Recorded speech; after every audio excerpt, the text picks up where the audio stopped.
os que edificam. Se o Senhor não guardar a cidade, em vão vigia a sentinela. Inútil vos serás levantar de madrugada, repousar à tarde, comer o pão que penosamente granjeaste. Aos seus amados ele dá enquanto dorme. Herança do Senhor são os filhos, o fruto do ventre, seu galardão. Como flecha na mão do guerreiro, assim os filhos da mocidade. Feliz o homem que enche deles a sua aljava, não será envergonhado quando pleitear com o inimigo à porta. Que o Senhor em nossos corações possa aplicar a porção da palavra lida. Em Jesus Cristo, com certeza, há esperança na família. E nós precisamos compreender constantemente que há esperança em Jesus Cristo. Há esperança para qualquer situação. Há esperança, por exemplo, para um casamento que precisa ter alegria de novo, quando namoravam do início do casamento. Há esperança de Jesus fazer um milagre como ele fez na boda de Canaã, naquele casamento lindo onde ele estava. Há esperança de cura. E quando nós entendemos nisso e compreendemos quem é Jesus e o poder do nome dele, sabemos que ele pode curar toda e qualquer enfermidade. Então há esperança de cura para as famílias que estão passando um desalento, uma tristeza em meio à enfermidade. Há uma esperança no sentido de restauração. Alguém da família que está talvez escravizado pelo diabo, precisa de uma libertação, ou alguém que precisa de uma restauração total em qualquer área da vida. O nosso Deus, na pessoa de Jesus, é aquele que traz esperança, mesmo quando a esperança se vai. Quando nós lemos a história da viúva de Naim, ela carregando o seu filho, Jesus tocou na chifre e ele ressuscitou. Ou até mesmo a filha de Jairo, que Deus a curou e fez ressuscitar. Então, em nosso Deus, há esperança para a família, em todas as áreas da família, em todas as áreas possíveis, há esperança em Deus. E o salmista compreende essa verdade, ele entende essa realidade, ele diz: se o Senhor não edificar a casa, em vão trabalha os que a edificam. Então é necessário que possamos ter esperança com a confiança em Deus, entendendo que é importante que a nossa casa seja edificada em Deus. E se Deus não edificar, não há nada que eu possa fazer para melhorar, para mudar a situação. Então eu tenho de edificar o meu lar no Senhor. A maioria daqui são mulheres. Tem hoje 3 varões valorosos. Meu Deus. Estamos crescendo. Mas a palavra diz que a mulher sábia edifica a casa. E a tola, ela derruba com suas próprias mãos. O Senhor Jesus, quando ele falava a respeito de construção de casas, ele diz que sábio é o homem que edifica a sua casa sobre a rocha. E tolo e insensato é todo aquele que edifica a sua casa sobre a areia. E aí ele diz que vem a chuva sobre os dois, quem é edificado na rocha e quem é edificado na areia. Vem os ventos sobre os dois e bate a água sobre os dois. Mas a que é edificada na areia, ela cai. Precisamos entender que precisamos edificar a nossa vida em Cristo. Se o Senhor não edificar a casa, em vão trabalha quem edifica.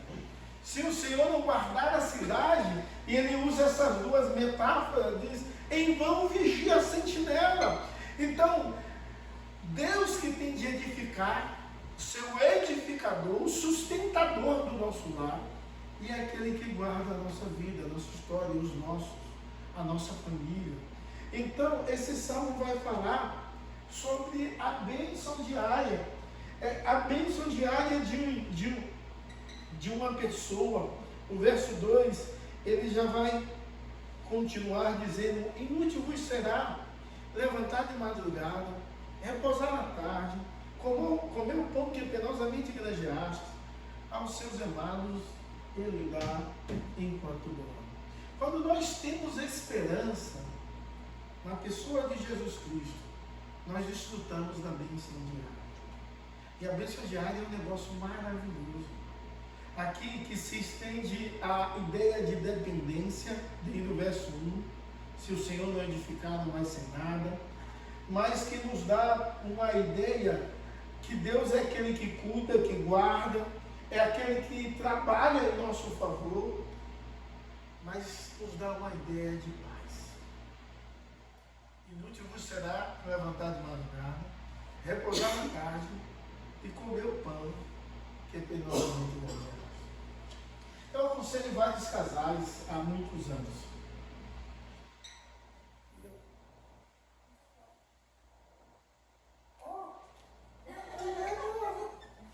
Obrigado, meu amor.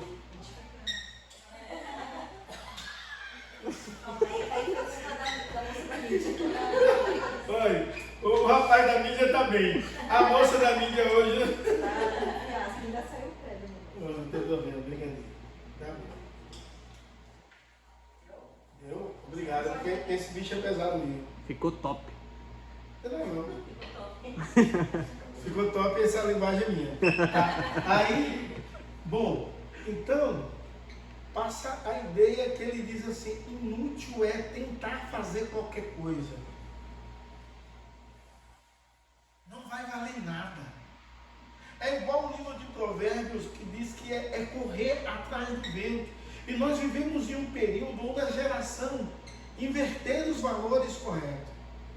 A maioria dos casais que eu converso, eles estão brigados, sabe por quê? Falta tempo. Hoje eu perguntei a um casal, porque eu vi uma estava atendendo a esposa e disse assim para mim: ela está precisando urgentemente, arruma um tempo aí na agenda. E a minha agenda assim, eu disse: não, tá bom, vamos conversar. Aí hoje eu perguntei a eles assim: vocês beijam? Aí eu disse: como assim, pastor? Nós somos casados. A gente faz mais coisa do que isso. Aí eu disse: não, mas eu não perguntei as outras coisas, pelo menos agora não. Perguntei se vocês beijam. Eu falei assim: beijar, beijo sim. Eu disse: como é? Oi, amor, tchau. E sai. E eles trabalham muito, e eles têm o objetivo de ganhar e construir algo.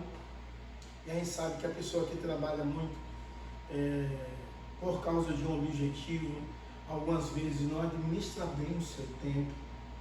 E aí, o salmista está dizendo da inutilidade da vida.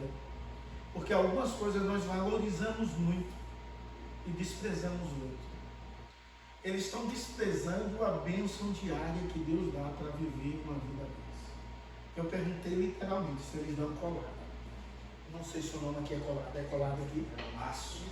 Amasso? Que é? Amasso? Rapaz, eu aprendendo, vivendo e aprendendo. Porque lá na Bolívia é como? Aqueles beijos. Não tem o nome? Bom, então, eu percebi no diálogo, e aí eu falei sobre namorar, eles, como casais namorarem, se curtirem, se beijarem, ter tempo para isso, ter tempo para os filhos, é uma série de coisas, a nossa vida é corrida, e no geral a gente perde a bênção diária. Nos envolvemos com futilidade, com coisas que não deveria ter a importância que nós damos. Algumas vezes nós damos tanta importância nas coisas, muito mais do que pessoas. E parece que a vida passa tão rápido. Logo, por exemplo, os filhos crescem. Meu filho hoje tem 20 anos, eu olho assim para ele, maior que eu, só não é mais pesado, né? Graças a Deus. Então, a gente precisa dar valor, porque cresce rápido, dá valor ao casamento, e há uma esperança de mudança, de transformação.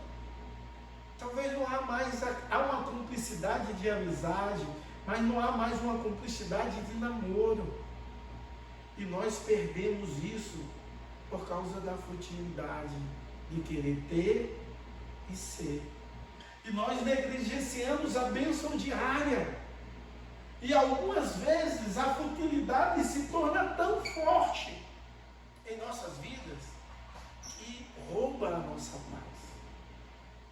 Rouba a bênção diária. Ele diz: inútil vos será levantar de madrugada, repousar à tarde, comer o pão que penosamente granjeaste, aos seus amados ele dá enquanto dorme. Quantas pessoas, por causa da agitação da vida, não conseguem dormir mais?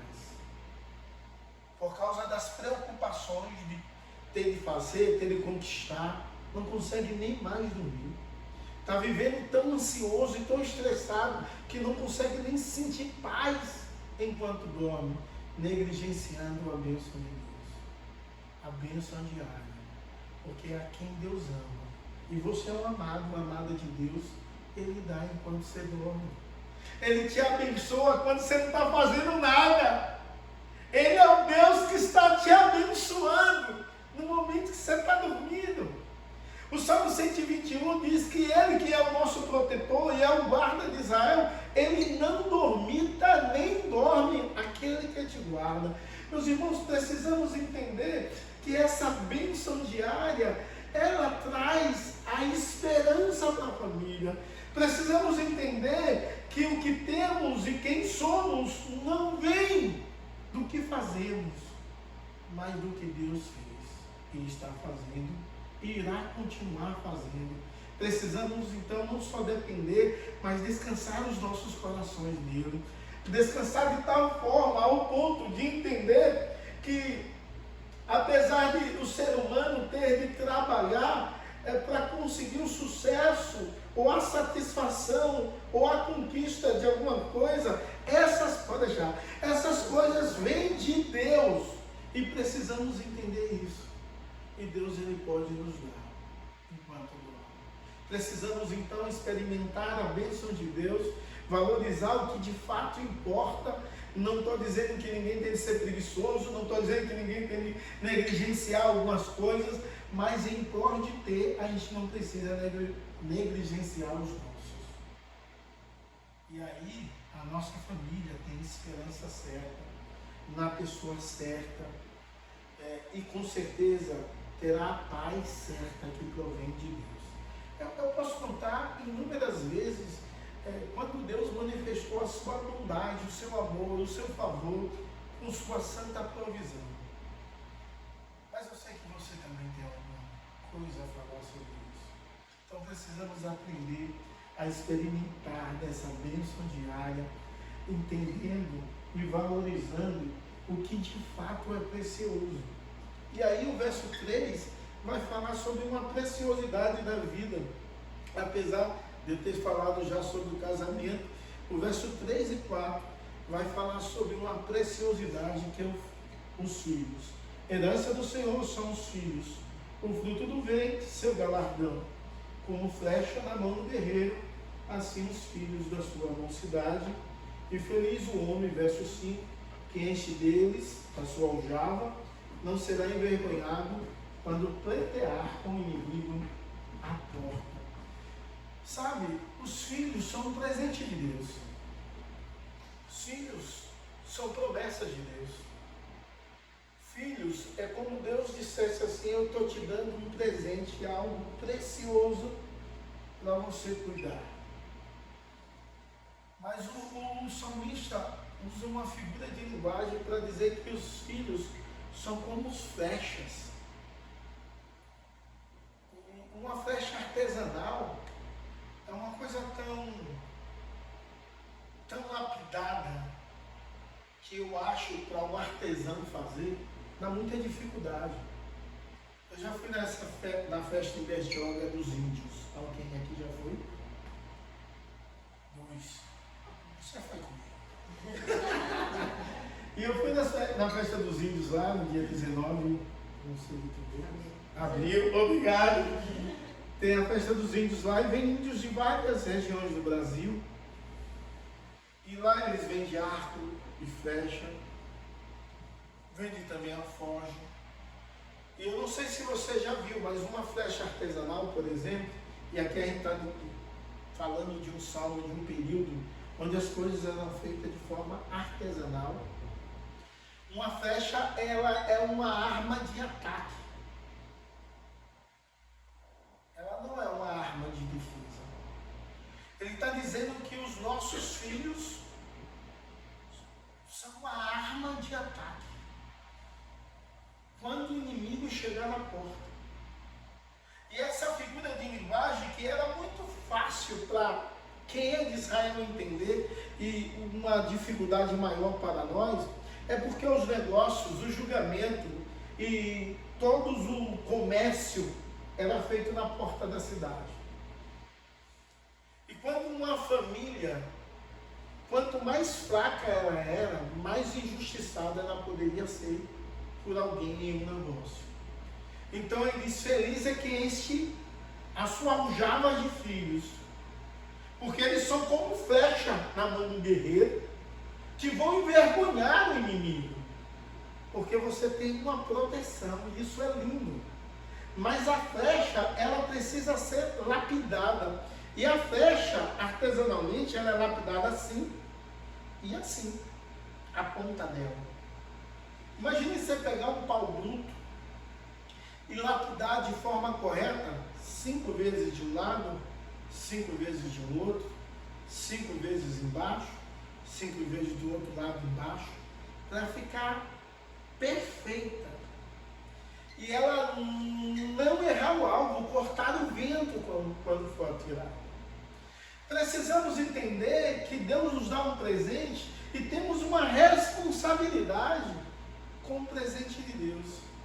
Em primeiro lugar, de transmitir a mesma esperança e confiança em Deus, que nos leva a descansar nesse Deus.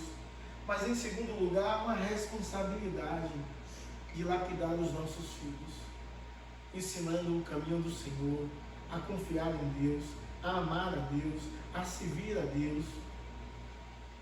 E acima de tudo, na nossa geração, envergonhar o inimigo à porta. Os nossos filhos construindo uma nova família. E o ciclo da fé, da esperança, do amor em Jesus Cristo ser renovado nas novas gerações, na vida dos nossos filhos, na vida do seu filho, da sua filha, na vida da sua filha, na vida dessas duas filhas lindas, na vida dos futuros filhos, em nome de Jesus. Aí, a vida da sua filha, Pedro, a vida do nosso filho. Então nós temos a responsabilidade de lapidar. Lapidar o quê? As coisas que erradas, que precisam ser trocadas. Tudo que precisa ser mudado tem que ser instruído pelos pais. Então, algumas vezes, na ideia de querer ter e ser, nós esquecemos o melhor, de cuidar e lapidar do presente que Deus nos confiou. E sabe, negligenciamos não só a bênção do Deus diário, mas a bênção que é ter filhos. E a nossa preocupação é, pelo menos eu estou dando uma coisa boa aí. Uma casa boa, uma condição boa, roupa boa, celular bom. E aí vai, escola boa, nada disso é ruim. Mas essas coisas não são o mais importante. Talvez nunca sentou e começou, nunca instruiu, nunca corrigiu, porque é necessário corrigir. E aí nós não só abrimos mão da bênção diária, nós abrimos mão da herança que o Senhor nos dá. Essa herança que deveria ser propagada a outra geração de gente que confia em Deus, que ama Deus, que acredita que Deus pode curar, que Deus pode libertar, que Deus pode salvar, que Deus pode restaurar o casamento, que Deus pode transformar todas as coisas. E algumas vezes a rotina da vida, o corre-corre da vida, nos faz enxergar em outra direção. Precisamos voltar os nossos olhos com esperança em Deus. E Jaime Kemp, uma certa vez, sul-americano que viveu muitos anos no Brasil, ele disse assim: você precisa trabalhar na sua mente e no seu coração duas coisas, principalmente, em relação à família. O que depender de mim, a minha família vai ser melhor. O que depender de mim, o meu casamento vai ser melhor. Mas em primeiro lugar, o que depender de você, a sua família vai ser melhor, e o que você pode fazer para melhorar. Uma das coisas você já está fazendo, buscando a edificação em Deus. Mas precisamos talvez fazer outras coisas. Precisamos num casamento talvez ter uma cumplicidade de namorar mais e termos um tempo a sós. Precisamos na questão da vida e dos filhos lapidá-los mais.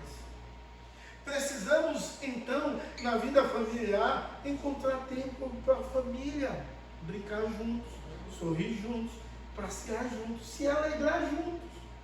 E isso é tão magnífico e extraordinário quando nós entendemos que há uma alegria de receber a herança de Deus, mas há uma responsabilidade de como tratarmos e cuidarmos o que Deus nos deu. Então, o que depender de você, tenha esperança e tenha atitude. Uma esperança que crê no Deus Todo-Poderoso e uma atitude de transformação e de mudança. Não há orgulho nenhum em exceder, em dizer erramos, vamos recomeçar, em sentar e conversar, em pedir perdão, em ensinar os seus filhos a perdoar, em reafirmar e investir no casamento através de reafirmação de amor e através de atos concretos que venham reacender a paixão.